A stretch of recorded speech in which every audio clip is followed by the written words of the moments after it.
អាចនិយាយបានថាមួយទៀត machine learning ឬក៏ជាបច្ចេកវិទ្យាកុំព្យូទ័រដែលវាអាចធ្វើការ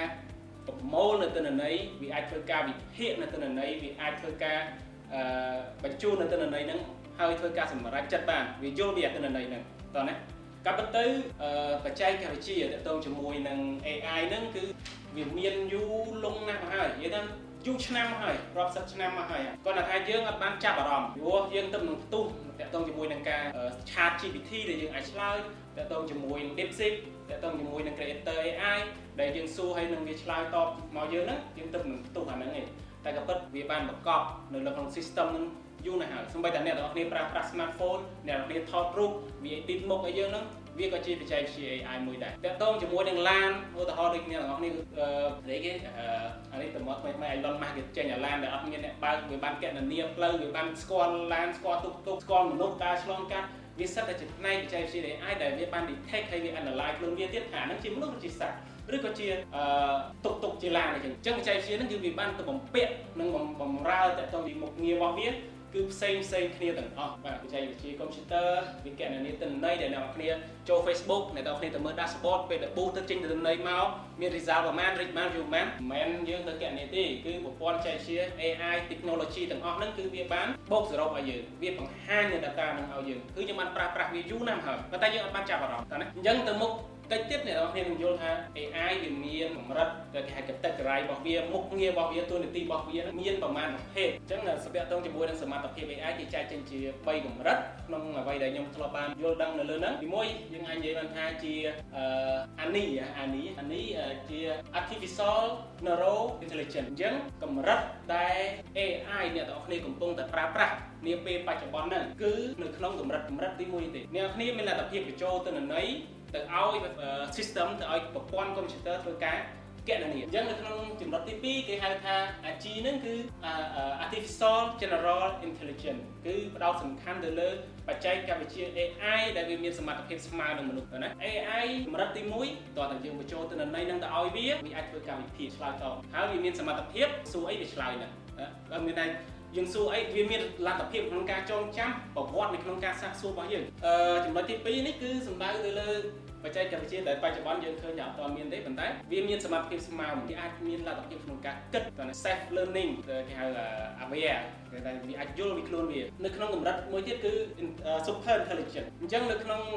AI ប្រភេទហ្នឹងគេហៅថាកម្រិតដែលវាខ្លាំងជាងមនុស្សអញ្ចឹងការវិវត្តដែលគេ estimate គេថា AI យើងនៅនេះយើងកំពុងតែប្រើប្រាស់បច្ចុប្បន្នវានឹងឡើងដល់កម្រិតស្មើមនុស្សនិងវាឡើងដល់កម្រិតខ្លាំងជាងការគិតរបស់មនុស្សអ្វីអ្នកទាំងគ្នាទៅសួរ AI អ្វីអ្នកទាំងគ្នាទៅឲ្យ AI ជួយទៅសេមកឲ្យទាំងអស់ហ្នឹងមិនមែនមានន័យថា AI វាទៅដល់វានឹកឃើញតែវាអាចចេះគិតដោយខ្លួនឯងទេគឺវាគ្រាន់តែវាទៅ capture យកទិន្នន័យពីណាមកដែលយើងធ្លាប់បានបញ្ចូលធ្លាប់បានសួរពីមុនមកគឺយកមកបង្ហាញជាមួយទៅតែឥឡូវយើងសាកសួរអីទៅជា Glow IT បើមិនចាប់ពី website របស់ Glow IT អ្នកនេះអាចឆាតវាស្គាល់យើងដែលវាទៅចាប់ទិន្នន័យនៅក្នុងវិស័យ IT របស់យើងកំពុងធ្វើនេះគេមានថាសការគ្រប់គ្រងថាសការងារអានេះធ្លាប់ឃើញអាតកតងមួយដូច click up តែគ្នាយើងកំពុងតែប្រើប្រាស់ click up ឃើញយើងកំពុងប្រើប្រាស់ click up workflow យើងកំពុងតែប្រើប្រាស់តកតងជាមួយនឹងការសុំច្បាប់បើក្នុងលក្ខខណ្ឌធ្វើការងារយើងប្រើប្រាស់សុំច្បាប់លក្ខខណ្ឌស្នើសុំនៅក្នុងប្រព័ន្ធបច្ចេកវិទ្យាគេបានបញ្ចូលរួចរាល់ហើយដែរគាត់ថាយើងអត់ដឹងថាវាជា AI ដែរយើងណាបញ្ចូលទិន្នន័យปุ๊បយើងគាត់ថាចុចឧទាហរណ៍ខ្ញុំសុំច្បាប់ខ្ញុំគាត់ថាចុច submit ពងដឹងថាវាចូលទៅណាវានឹងរុញទៅអ្នកដែលគាត់ពាក់ព័ន្ធវាដឹង process flow នឹងបាត់ហើយយើងបានកំណត់វារួចរាល់ហើយអញ្ចឹងគាត់ថាខ្ញុំចុចปุ๊បវាចូល HR ចូលទៅកាន់ department HR ចូលទៅខាងថ្នាក់លើទៀតបើសិនតែត្រូវការអញ្ចឹងទាំងអស់ហ្នឹងវាជា operation process flow មួយជា work flow មួយដែលជា system មួយដែលយើងអាចនិយាយបានថាវាជា functional AI ខាច់ AI អ្នកនរគ្នាធ្លាប់ស្គាល់ Grammarly បាទវាបាន detect ថាយើងសរសេរហ្នឹងខុស word ខុសពាក្យវាបាន suggestion អាហ្នឹងឲ្យយើងអញ្ចឹងរាល់ការសរសេរគឺវាបាន suggest ចាប់បានតែទៅជាមួយនឹងការសរសេរខុសពាក្យរបស់យើងអញ្ចឹងទាំងអស់ហ្នឹងវាជា text AI ចាប់ text ទៅលើការសរសេររបស់យើងអញ្ចឹងយើងសិតតែប្រើហើយតែយើងអត់បានចាប់ថា AI វាមានប្រមាណប្រភេទហើយយើងតែងតែ assume ថា AI បច្ចុប្បន្នបើមកគិតមកផ្លែតវិញគាត់ថាចាត់ ChatGPT អញ្ចឹងគាត់ថារៀបចំយុទ្ធសាស្ត្រទៅវាឆ្លើយមកយើងវិញអញ្ចឹងតែប៉ុណ្្នឹងឯងការពិតអត់ទេវាមានច្រើននៅក្នុងនឹងទៀត AI គឺជាបច្ចេកវិទ្យាមួយ ដែលវាបំពេញតួនាទីសម្រាប់ទៀតយើងគាត់ទៅ saver ទៅវា generate រូបឲ្យយើងគាត់ទៅ save ឥឡូវអ្នកនរគ្នាឃើញមានវីដេអូចេញពី AI មកច្រើនអ្នកនរគ្នាចង់ edit photo ស្លឹកស្អាតហ្នឹងចង់ឲ្យវា generate មកឲ្យយើងទៀតក៏នៅក្នុងផ្ដោតសំខាន់វីដេអូអាចដែលវាយល់ទៅលើគេយល់ទៅលើពាក្យដែលយើងសរសេរចង់ឲ្យវា generate analytic AI ដែលគេច្រើនប្រើប្រាស់នៅក្នុង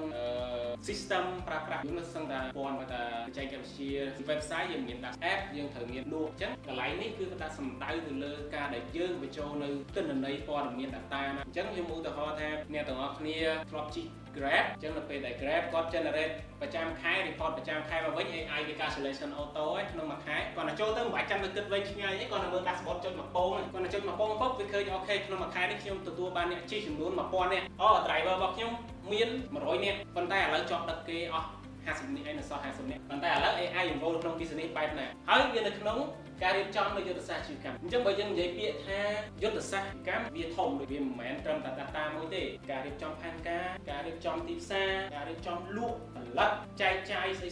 ទាំងអស់ហ្នឹងការ feedback របស់ customer វាសិតតែជាផ្នែកនៅក្នុងអញ្ចឹងខ្ញុំឧទាហរណ៍ថានាពេលបច្ចុប្បន្នហ្នឹងខ្ញុំក៏ប្រើប្រាស់ដូចគ្នាដែរតងជាមួយនឹង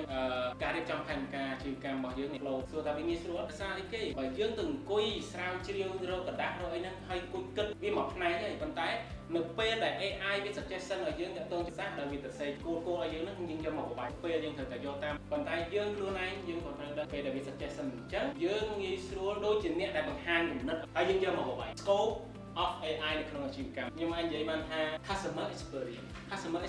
experience វាដើរទៅកម្មឋានដែរតាក់ទងជាមួយរបៀបនៅក្នុងការដែលអតិថិជនគាត់ feedback ទៅលើគុណភាពសេវាកម្មឬក៏គុណភាព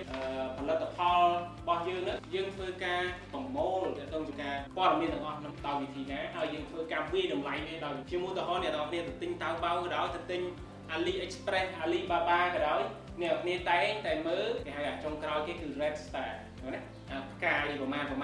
ណាអានេះខ្ញុំនិយាយមកផ្នែកអ្នកគ្នាឃើញផ្កាយច្រើនអ្នកគ្នាមានអារម្មណ៍ថាអូខេគេ red អាផ្កាយនេះច្រើនដល់ទៅផ្កាយ5ប៉ុន្តែអ្នកគ្នាត្រូវដឹងថាមិនមែនអ្នកគ្នាទិញផលិតផលតែមួយឬក៏ផលិតផលផ្សេងប៉ុន្តែហេតុអីផលិតផលមួយ display នៅលើ mobile app វា display ផ្កាយនៅពេលដែលយើង red អញ្ចឹងតើវានឹង display ផ្កាយបានផលិតផលមួយវានឹងបង្ហាញផ្កាយបច្ចេកវិទ្យាវាសំខាន់ AI ចូលរួមមួយ business វាជារឿងសំខាន់ប៉ុន្តែការប្រើប្រាស់បច្ចេកវិទ្យានៅក្នុងអាជីវកម្មដោយអត់បានភាកពីចំណុចខ្លាំងពីចំណុចខ្សោយរបស់វាបានត្រឹមត្រូវទេមុខវាបានត្រឹមត្រូវទេវាស្មើនឹងធ្វើទៅវាអត់មានបានផលអីទេតើណាដូចជាបងលើកឡើងមិញរវាងការ tick box គឺយើងអាចយកអាហ្នឹងទៅកណនាអំពីការវិតម្លៃរបស់ AI វាអាចប្រមាណនេះដែល feedback អត់ឆ្ងាយប្រមាណនេះដែល feedback ថាឆ្ងាយចេះអញ្ចឹងគេវិតម្លៃបានប៉ុន្តែបើសិនជាដាក់ comment វិញអត់មានអីទៅវិតម្លៃ system វាអាចទៅចាប់តែគេ know AI កម្រិតអាទី2អីទៅមុខគេអាច tag លើ adverb ហ្នឹងពុកវាយកទៅកណនាបានប៉ុន្តែក្នុង period នេះក្នុងរយៈពេលនេះគឺអត់តមានអញ្ចឹងនេះបាននៅពេលដែល